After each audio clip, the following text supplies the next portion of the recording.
Importante este tema, el salario mínimo. Sabemos que todavía no se ha dado una propuesta sobre la recomendación si aumentar o no el salario mínimo. De por sí creo que en los últimos años lo que ha sucedido, Fernando, es que dejan la decisión en manos del presidente. Eso ha sucedido Sí, últimamente porque no se logran poner de acuerdo. Por una parte, pues el Ejecutivo está a la expectativa de cuál es la recomendación que pueda realizar la comisión correspondiente. El sector privado está también con la expectativa de ver entonces si se va a dar un incremento, porque han indicado que esto genera también reajustes para las empresas, tanto pequeñas, medianas y grandes, obviamente. Entonces, sí, obviamente son factores que se van midiendo también, especialmente por los avances y las mejoras que se puedan tener en nuestro país para el sector empresarial, que yo creo que aquí tiene que ir marcando. Hemos visto, y no sé cuál ha sido tu experiencia, pero he podido notar que a raíz del incremento que se dio, que fue leve, hay que tomarlo en cuenta, fue leve, se ha mencionado sobre reajustes que realizaron ciertas empresas porque tenían que acomodar este incremento para sus trabajadores, personas que indicaban de que derivado de esto también se hizo reestructuración en su lugar de trabajo y se hicieron despidos, o también el incremento que se ha dado a ciertos servicios que normalmente pagamos justificando este salario mínimo y sobre todo también las condiciones de vida, que creo que esto va ajustado también. Se necesita, sí, mejores ingresos para poder ir ampliando y poder entonces tener los recursos necesarios para el estilo de vida y las condiciones de vida que están caras en nuestro país, hay que mencionarlo, pero ¿cómo está el país en cuanto al tema también empresarial? Que puedas decir al empresario, bueno, están las condiciones dadas para que usted venga y le aumente a su trabajador. Son dos temas que sin duda algunas se analizan, pero los dos están complicados, Fernando.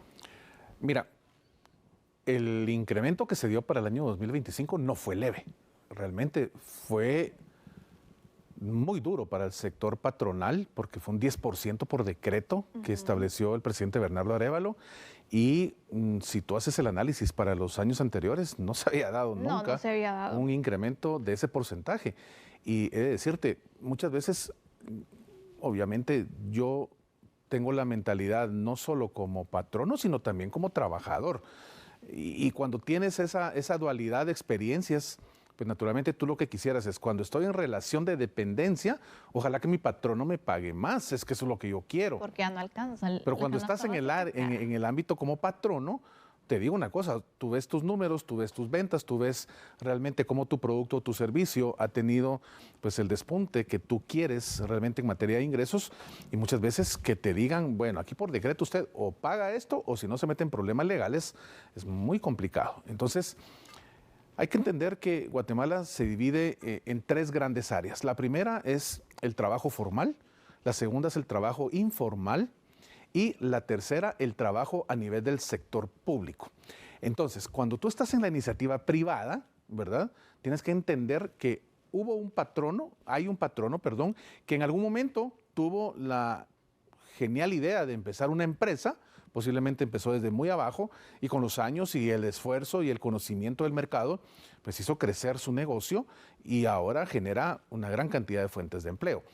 Ese empresario que realmente le ha costado venir desde abajo y sobre todo le ha costado mantenerse con lo que tú bien explicabas, precios que realmente generan una fluctuación diaria aquí en Guatemala en materia de los insumos básicos para mantener cualquier rama de negocio. Es complicado cuando tú ves que hay una planilla que tienes realmente la obligación de responderle y por supuesto nadie va a entender jamás el pensamiento y lo que le cuesta al empresario poder tener a esa planilla hasta que no ponga su propia empresa y se dé cuenta no solo el ámbito jurídico que tienes que agotar, sino todos los periplos en materia de finanzas que debes realmente sortear.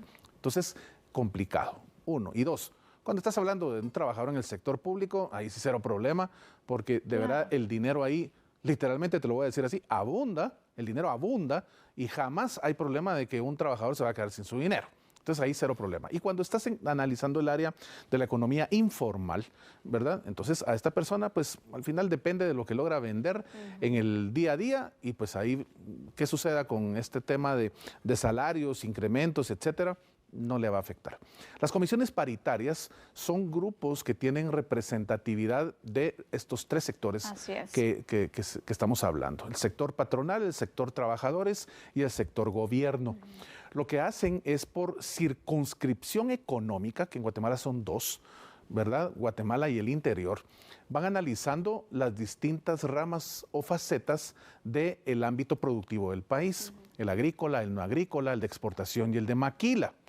Dependiendo de los análisis de lo que está sucediendo en Guatemala, tú vas entendiendo que los parámetros que utilizan para determinar qué porcentaje es el ideal para incrementarse son cómo están los precios, como tú bien lo indicaste, cómo está la economía interna, cómo la macroeconomía está teniendo una incidencia directa en los precios internos del país, y se hace un análisis realmente desde varias perspectivas en donde pues estas comisiones paritarias le informan a una Comisión Nacional del Salario cuáles son pues, las recomendaciones, los dictámenes que emiten.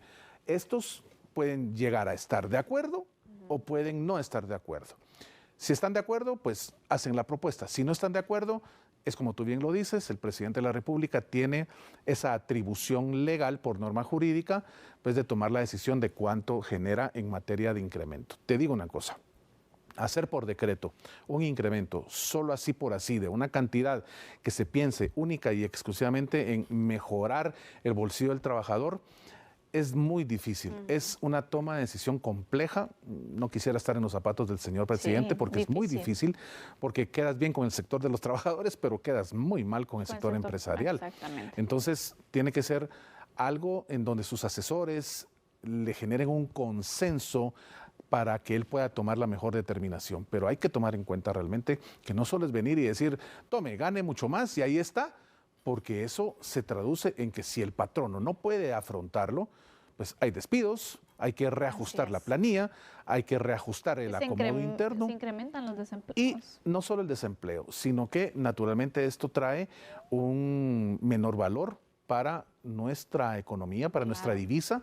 El quetzal obviamente no vale lo mismo, aunque tú puedas tener 5,000, 8,000, 10,000 quetzales en la bolsa, pero si la inflación se lleva los precios hasta arriba, no te sirve de nada tener esa gran cantidad de efectivo en la bolsa. Miremos la economía en el caso, por ejemplo, Argentina, ¿verdad? Tú ganas el montón de dinero, pues ¿de qué te sirve tener ese montón de billetes en papel si realmente su poder adquisitivo es prácticamente nulo? Entonces, hay que tener mucho cuidado con estos conceptos económicos porque realmente tienen que ir aparejados a lo que estipula nuestra norma jurídica en materia de trabajo. Creo que sí, son muchos elementos que se deben tomar en cuenta porque es cierto, no sirve de mucho el hecho de que tengas mayores incrementos y de todos modos se va incrementando todo, porque eso es lo que ha sucedido en este año, que se han incrementado los precios, hemos dicho, la canasta básica cada vez más alta. ¿Y cuáles son las condiciones en las que económicamente se encuentra el país?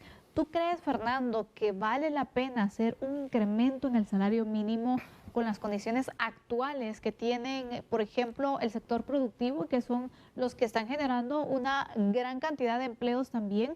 Y si se da este incremento y no están las condiciones aptas para que los trabajos, para que pues estos sectores al final que generan y mueven la economía en nuestro país no tengan las condiciones necesarias para mantener los puestos de trabajo, porque imagínate, se puede dar todavía esta situación de desempleos aún mayor, que ya está bastante alta también en nuestro país. ¿Están las condiciones adecuadas para que se pueda dar otro incremento al salario mínimo para el siguiente año? ¿Cómo lo ves tú? Mira, de verdad, te digo una cosa, respeto mucho a una de las instituciones más importantes y de trascendencia en materia de credibilidad del país, como lo es el Banco de Guatemala. Realmente el Banguat genera estudios, tiene a un grupo de profesionales que permanentemente están en el análisis de lo que día con día acontece en materia de la inflación y del poder adquisitivo del quetzal frente al dólar. Y parte de la economía que se maneja hoy en el país, esa estabilidad que incluso es reconocida por instituciones internacionales. Te pongo el ejemplo de Standard & Poor's. Realmente hace ver a Guatemala como un país que se está manteniendo a flote y de una manera muy buena. Analizamos que lo primero acá es el sector empresarial, el sector privado, que hace que la economía se mantenga con esa inyección no solo de su capital, sino de la credibilidad en el país y, por supuesto, el efecto positivo de las remesas, que sigue siendo también un baluarte. El Banco de Guatemala sostiene que nuestra economía obviamente se maneja establemente. Sin embargo, hay espacios en donde tú bien lo acabas de decir. Yo me voy con el billete hoy de 100 quetzales al mercado y no compro lo mismo que compré hace 15 días. Es una realidad que afecta a todos los hogares. Entonces, por supuesto, hay factores económicos que no tienen que ver con la capacidad de compra que tú tienes en un supermercado o en el mercado cantonal. Va mucho más allá. Pero lo importante es generar un consenso con los asesores del señor presidente para que en materia de las comisiones paritarias del salario puedan tener los mejores dictámenes adecuados a la realidad económica de lo que se está viviendo en el país. Así que nosotros nos mantenemos siempre a la expectativa y a la espera de lo que pueda suceder con estas recomendaciones y verificar entonces si para el próximo año se tendrá o no un incremento al salario mínimo. Con esto finalizamos el análisis. Fernando, te deseo una muy buena noche. Mañana estaremos cerrando el análisis para poder entonces aquí tratar los temas destacados de la semana. Que tengas una muy buena noche. Igualmente, Sandy, qué gusto verte y por supuesto, amigo y amiga televidente, gracias por su preferencia. De verdad, hasta donde esté, un fuerte abrazo. Descanse y mañana, pues como dice Sandy, a cerrar la semana. Vamos a hacer una pausa, volvemos con más información.